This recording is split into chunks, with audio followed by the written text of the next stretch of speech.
ขณะนี้พาญาติโยมมาถึงถนนซุปเปอร์ไฮเวย์ลำปางงาวที่บ้านท่าสีเลยโรงเรียนท่าสีมาหน่อย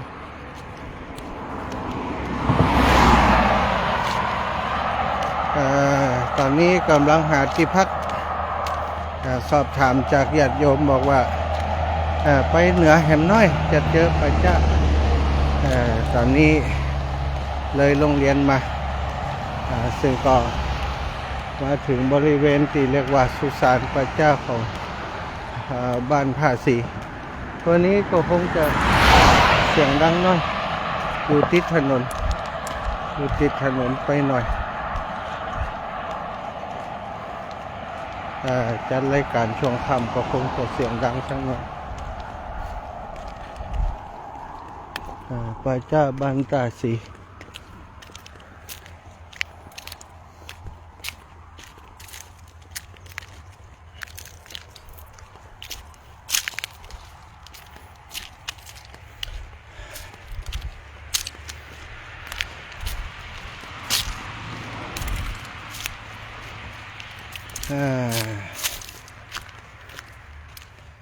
มาถึงแล้วขอพักตัวหนึ่งคืนเด้อเจ้าตีเจ้าตางเจ้าเขตเจ้าเดนตุเจ้าจะมาพักตัวหนึ่งคืนเป็นเมนขนาดใหญ่เนาะเป็นเมนขนาดใหญ่เหมือนกันเมนแบบโบราณแบบเก่ามา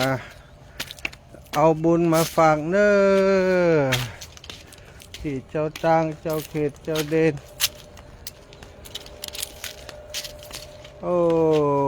คงจะบ้านนี้คนอายุยืนแบบมีร่องรอยการเผามาเมื่อละ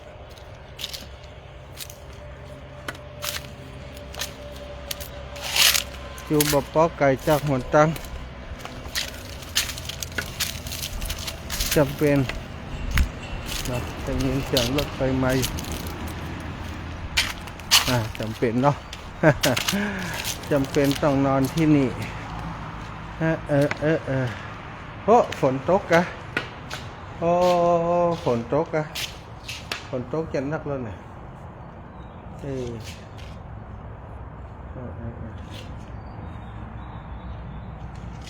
ฝนตกจะนัก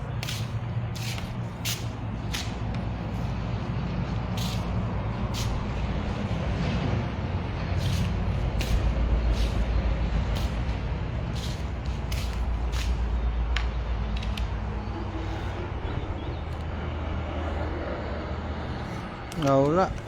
คงจะต้องพักที่นี่พักนี่คืนนี้พักนี่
สำรวจตรวจ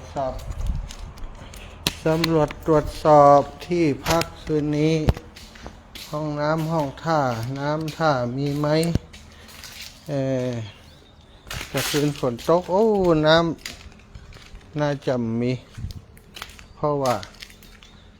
ดูแล้วมีก๊อกโดนตัดสาธุมีน้ำหน่อยสิ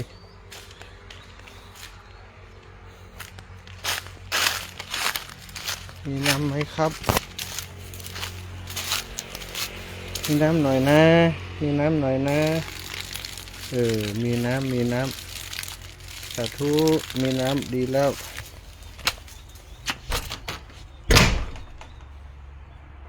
โอเคห้องน้ำโอเค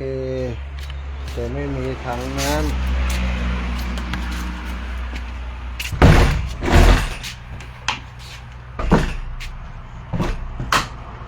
มีถังน้ำนี่มีอะไร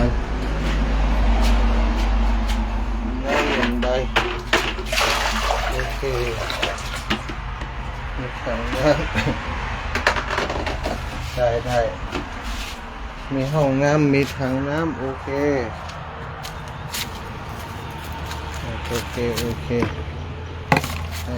ได้ละ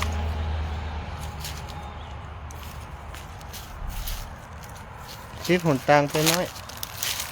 ชิดถนนไปหน่อยหมดสิทธิ์เลือก เนื่องจากว่าวันนี้เดินทางไกลละเหน็ดเหนื่อยละหมดแรงละเจอที่พักก็ต้องพักแล้วไม่แน่ใจว่าไฟโอเคไหมไฟจะโอเคหรือเปล่ามีสวิตช์ไฟไหมดูหน่อยนะขออนุญาตหน่อยโอ้ไฟมีแต่ว่าพัดลมเขาต่อตรงครับเขาต่อตรงไว้ทำยังไงต้องต่อตรงไว้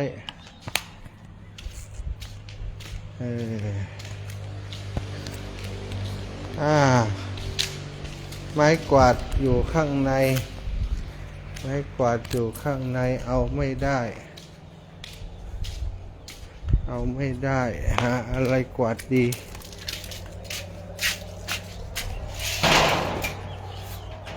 ไม้กวาดอยู่ข้างในมีไม้กวาดอยู่แถวนี้ไหมไม่มีไม้กวาดเลย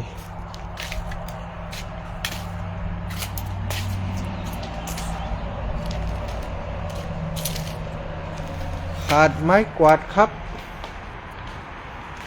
ไม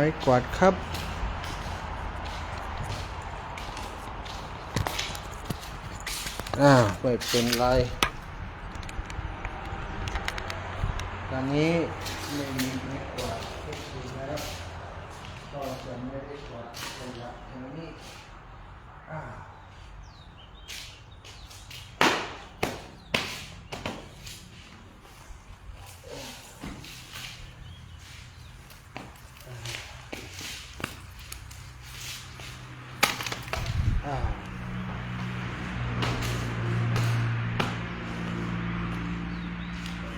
ก่อน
ฮัลโหล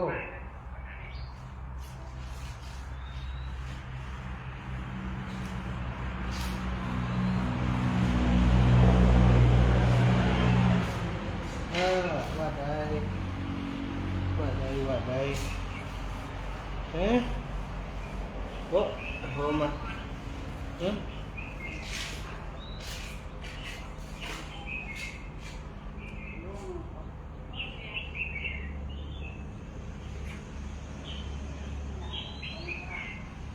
กันไหน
ก็แม่ว่ายังไงฮัลโหลไวสาเจ้าเช้าว่ายังไงอยู่ถึงไหนเล่าถึงงานบ้านท่าสีแม่เมาะบ้านท่าสีแม่เมาะถึงแม่เมาะลูกอ๋อแล้วมันอยู่ลำปางที่บอกมันผูกเข้าเงามีขั้นแล้วยังเจ้าเข้าแล้วแม่เข้าไปหิวละไปหิวละแต่ว่าแม่ไปแอลคอยหลวงว่าสับต้นดูแม่ป้าขับหาขวัญแน่ทุกปีขวัญนะจ้ะคนนั่งฝันว่ามันมีคอยบอกว่าสับต้นดูนะเจ้าโอ้ยเจ้าว่าออกบ้าน9 โมงเข้าบ้าน9 โมงแล้วพี่นั่งผู้หันหาขวัญก็แล้วก็ไม่คิดรอก็ผ่านนี่แหละเดี๋ยวเดือนหน้านี่จนออกรายการเห็นอยู่ว่ายังไม่ได้ออกรายการว่าวันเดียวนี่ท่านมหาสมชานออกเดินทั่วโลกกันแล้วออกวันนี้อีกเนาะสบายนะท่านไม่ได้ติดต่อมาเลยเหรอแกบอกค่อยว่างไหมติดต่อไปร้อยหลวงอ่ะเอาว่าสันต้นดูบ้านน้องเคยเพื่อนอ่ะจ้ะทางการสำหรับของเข้าสันต้นดูสมมติได้แบบนั้น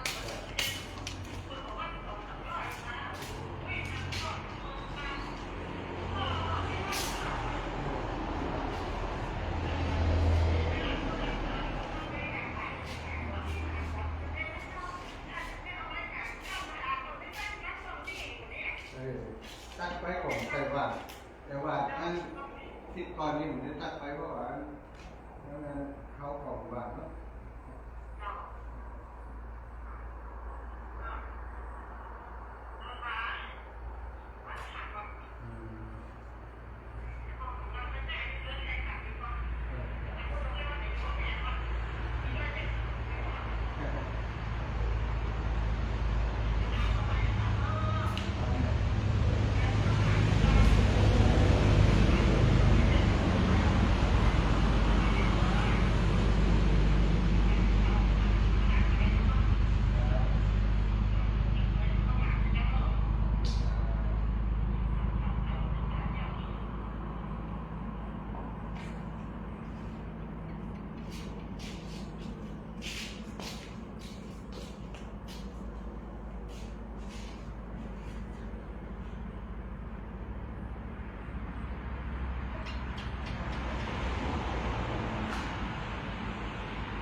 เรียบร้อยแล้ว